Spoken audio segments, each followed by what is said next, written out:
Hello प्यारे बच्चों, मैं शुभम भास्कर एक बार फिर स्वागत करता हूं आपका अपने इस प्यारे से YouTube channel easy way to learn chemistry में। तो देखो बच्चों, आज हम क्या पढ़ेंगे? आज हम पढ़ेंगे विलियन चैप्टर का लेक्चर नंबर 8 और उसमें हमने अगला जो टॉपिक है हमारे पास वो है द्रव द्रव विलयन के लिए राउल्ट का नियम। बच्चों, इससे पहले के 7 लेक्चर मैं आपको पढ़ा चुका हूं। ठीक, जितनी बात मैंने आपको बताई है, अगर आप वो सब पढ़कर आए हैं तो आज जो हमारे पास टॉपिक है द्रव द्रव विलयन के लिए राउल्ट का नियम, ये एक इंपॉर्टेंट टॉपिक है।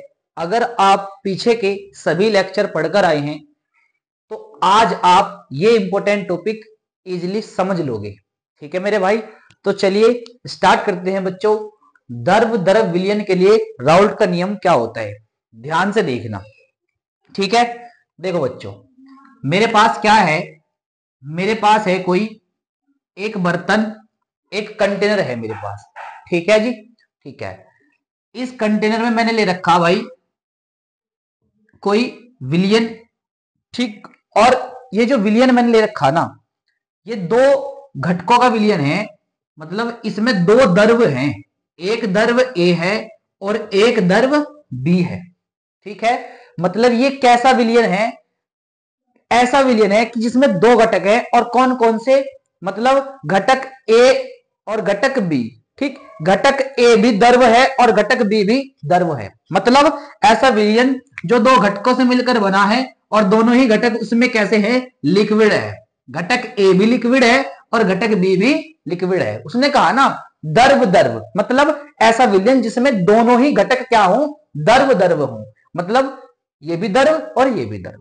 ठीक है मेरे भाई, ठीक है। चलो देखो, अगर मैं कहूं कि ये जो घटक ए है, अगर इस घटक ए का मैं आंशिक वाष्प दाब कहूं तो इस घटक ए का आंशिक वाष्प दाब कितना होगा? पीए।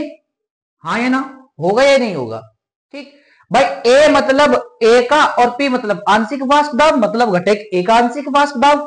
ठीक है, अगर मैं इस बी का आंशिक वाष्प दाब कहूं वो कितना होगा? वो हो जाएगा कितना? पीबी। हाँ या ना भाई? बी मतलब बी का, पी मतलब आंशिक वाष्प दाब, मतलब बी का आंशिक वाष्प दाब। ठीक है, ठीक है। अगर मैं कहूं कि जो ए घटक है, एक घटक का मोल प्रभाज, तो घटक ए का मोल प्रभाज कितना होगा? चाहिए। हाँ या ना भाई? ए मतलब ए का और चाई मतलब मोल प्रभाज, मतलब ए का मोल प्रभाज। ठीक, और अगर मैं कहूं ये जो बी है, बी का मोल प्रभाज, तो बी का मोल प्रभाज कितना होगा? चाई बी। भाई बी मतलब बी का और चाई मतलब मोल प्रभाज, मतलब चाई बी का, मतलब बी का मोल प्रभाज। ठीक, तो देखो राउल्ट ने क्या बात कही थी?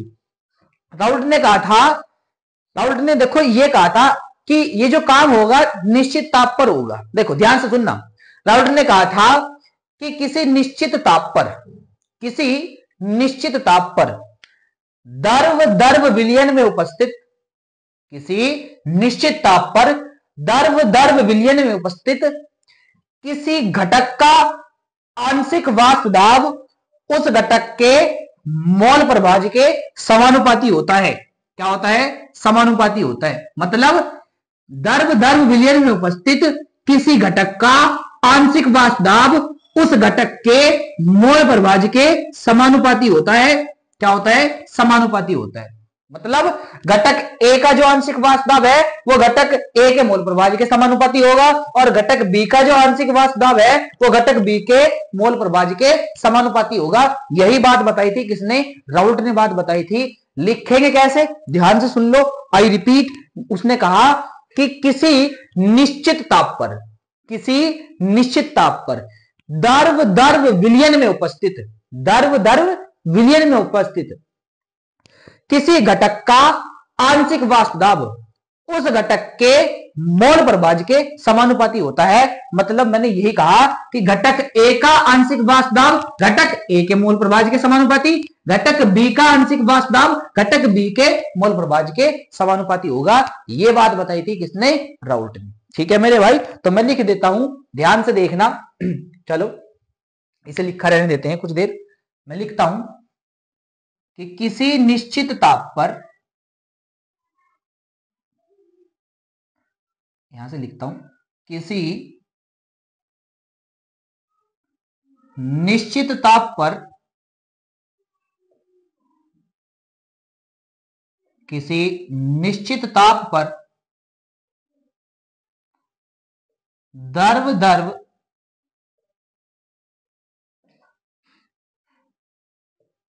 विलयन में उपस्थित, द्रव द्रव विलयन में उपस्थित, किसी निश्चित ताप पर द्रव द्रव विलयन में उपस्थित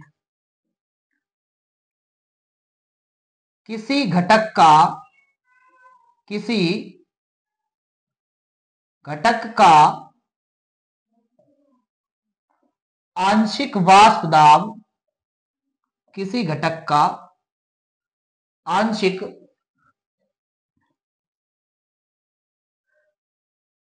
वाष्प दाब उस घटक के, उस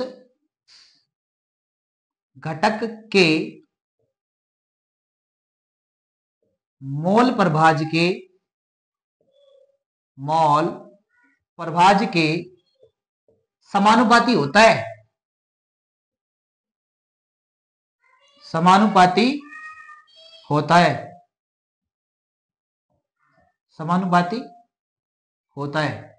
ठीक है, तो ये बात बताई थी किसने? राउल्ट ने। ठीक है जी, देखो ध्यान से देखना, मैं लिखा माना घटक ए का, माना घटक ए का आंशिक दाब, माना घटक ए का आंशिक दाब वो कितना है? पीए। कितना है जी? पीए। ठीक, घटक बी का आंशिक दाब वो कितना है भाई? पीबी। ठीक है, ए का मोल प्रभाज, ए का मोल प्रभाज क्या होता है? चाई ए, और चाई ए बराबर यही तो होता है, देखियो n A upon n A plus n B. मतलब अगर हमें चाई ए निकालना पड़ जाए तो ए के मोल ऊपर और टोटल मोल नीचे। ठीक, ए का मोल प्रभाज।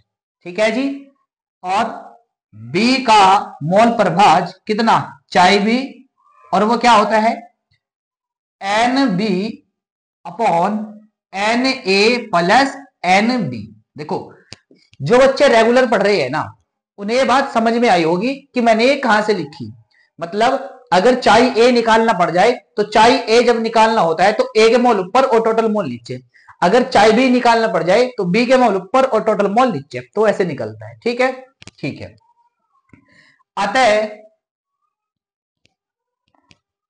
अतः राउल्ट के